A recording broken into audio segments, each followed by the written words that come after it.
this was easy for me. I want to be completely upfront about it. This posed zero challenge to me. I got it done with relative ease. In fact, I barely broke a sweat doing these 519 push ups today. I found it very, very, very easy. And that is not to demean anybody or make them feel inadequate or make them feel bad. That is literally my perspective, my point of view on the amount of push ups I did today. I found it laughably easy. Doing 51 sets of 10 and one set of 9 was simple and it wasn't interesting. It was repetitive, but it was a lot of experience. And that's kind of what I want to get across. I can do this because I have a lot of experience. I mean, years of push ups, years and years and years of push ups. And that adds up. And now I'm doing this challenge where I am intentionally trying to do just about as many push ups as I can. And I'm finding that I'm not actually disappointed with my potential or how strong I am or how much endurance I have. I tend to be more disappointed with my mindset and with my actions because very often I will make some sort of mistake, whether it be in my diet or in the way I carry myself, whether it be going to sleep too late or just doing something to put a stone in my own path and sort of self sabotage. That is what really disappoints me. I am totally fine with how strong I am and with what I'm capable of.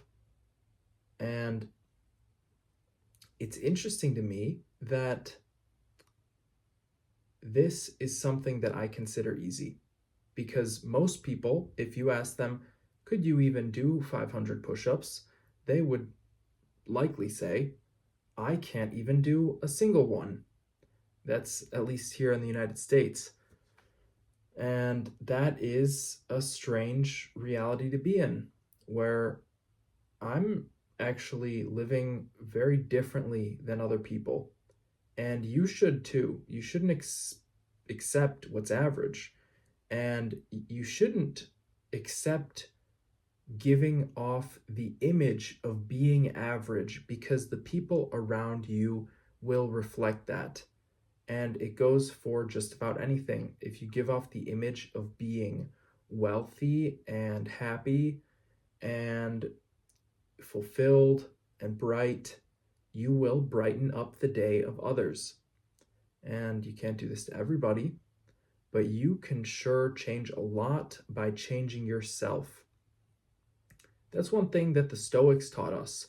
If you don't let something negative affect you, then it simply will not affect you. And it's amazing how simple and how true that actually is. When I put aside the pain that each repetition of push ups gives me, when I put aside that pain and I think of the greater goal, or maybe just nothing, I don't necessarily have to be thinking about anything. When I could put aside that pain, I'm able to strive for something better. And if I don't put aside the pain, then that's actually when I live with it. But by going through it, by going through the fire and the pain, I actually end up getting out. And guess what? I haven't done push ups in a couple hours. I feel fresh. I feel refreshed, honestly, because, like I said, that was not hard. I've done plenty of more push ups in a day. I basically spaced this out over the course of, I don't know, 5 hours. That's like 100 push ups an hour. That's no challenge at all for me. And I could break it down even further. That is 100 push ups per hour, right? For 5 hours. In an hour, we got 60 minutes. That is 10 push ups every 6 minutes. You think you could handle that? If you think you could do 10 push ups every 6 minutes for 5 hours, you could do 500 push ups. It's literally that simple. But people never get to the point of actually imagining it. Once you can think of it, once you can imagine it, you can achieve it. It's all about just sticking through the journey. And that's a big part of the puzzle that people don't get is you have to start the journey. And you can't start the journey of sobriety with a drink in your hand. It's actually when you put the drink down that sobriety begins. And so it's when you pick up the weights that your weightlifting journey begins. It's not when you look at them. It's not when you walk into the gym. It's not when you go into the locker room. It's when you actually step outside, pick up some weights. That's the only way. If you never even imagine yourself capable of doing something, you will never get there. And that's a real shame because a lot of people are in that position where they are creatively quite limited, whether it be by their environment, by their community, which happens quite a lot. Like your diet is deeply tied to your community. If your community has a terrible diet, you might as well just accept a life of pain and suffering and ailments because you may never get the opportunity to learn what real high quality food is, what real nutrient dense food is, or you may just never end up valuing it, which is another thing I see, especially in the modern day. There is a lack of value attributed to things with real substance. And we see superficial things get a lot more value. You could buy some tuna for like a few bucks, a few dollars, right? You could buy a can of tuna, or you could spend $1 million on a big bluefin tuna. I think that's what they are, the real expensive ones. $1 million on a fish. And granted, it's a lot of fish. It's probably like hundreds of pounds of fish, but it's just a fish. And there's, not a huge difference. I mean, I'm sure there is. I'm kind of coping a little bit because I don't have $1 million to spend on a fish. But at the same time, like, let's be realistic. If you got $1 million, you spending it on a freaking fish? I hope not. I hope that you see or you're able to learn that, hey, maybe I could get a tuna for freaking $40 and it's fresh caught and it's healthy for me. Or maybe I could get a steak. I was given some deer steaks by my neighbor recently, just yesterday. She gave us some deer steaks that her dad, he caught the deer, right? He's a hunter and he caught a deer. And we got some deer steaks from our kind neighbors, and they were delicious. And they're full of nutrients. And some people will never know what a deer steak tastes like. And that makes me a little sad because I'd like to open up that possibility for everybody to eat a deer steak and have all that beautiful protein and enjoy it because it's tasty. I want you to think about achieving victory on a day-to-day basis. Yeah. That's kind of what I'm going for here. I want you to think about achieving victory on a day-to-day basis. Whatever challenge it is that you're facing in your life or that you would like to address, that you want to face, because let's be honest, some of us, we don't have any challenges ahead of us. We actually are the ones who have to click that start button. We have to set that challenge for ourselves. I'm going to do this today. I'm going to do this tomorrow. I'm going to do this the whole week. What is that for you?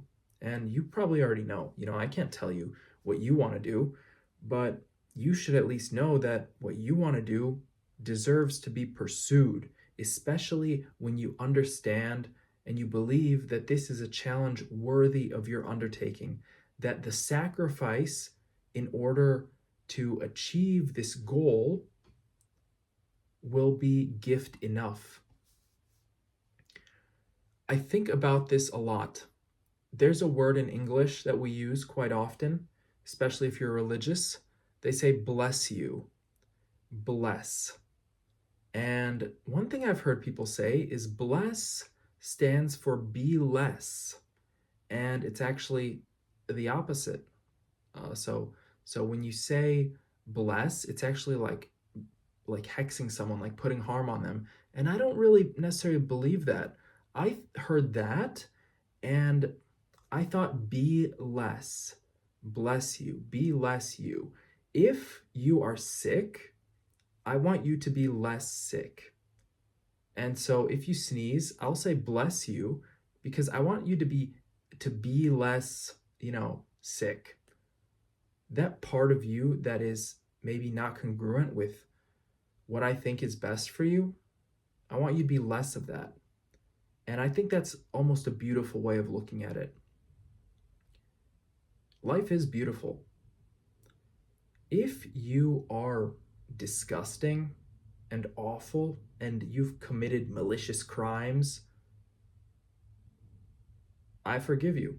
And I want to say bless you. I want you to be less of that stuff. I want you to freaking help out a charity or something. I want you to work in a like homeless soup kitchen. I don't want you to do malicious crimes anymore. I want you to be less of that. I want you to think about what challenge can you take on that is worthy of your time, that's worthy of your efforts. And I want you to work towards that every single day. And I want to do that myself because what an incredible life that would be to dedicate yourself day in and day out towards a goal, striving relentlessly towards victory. What else could anyone want than that? I did this challenge last year. I called it Plank Purgatory. I did plank for 15 minutes every single day for a couple months. And what I'm doing right now kind of reminds me of that because this is 12 minutes of time under tension, 12 minutes straight of push-ups. And it wasn't too bad. Thank you for watching. No, I'm not done yet though. I got to get through the push-ups. I did 519 push-ups and I did 43,270 before that. So now I'm at 43,789 push-ups completed so far. Click that link below to work one-on-one with me and I will see you in the next one. Bye.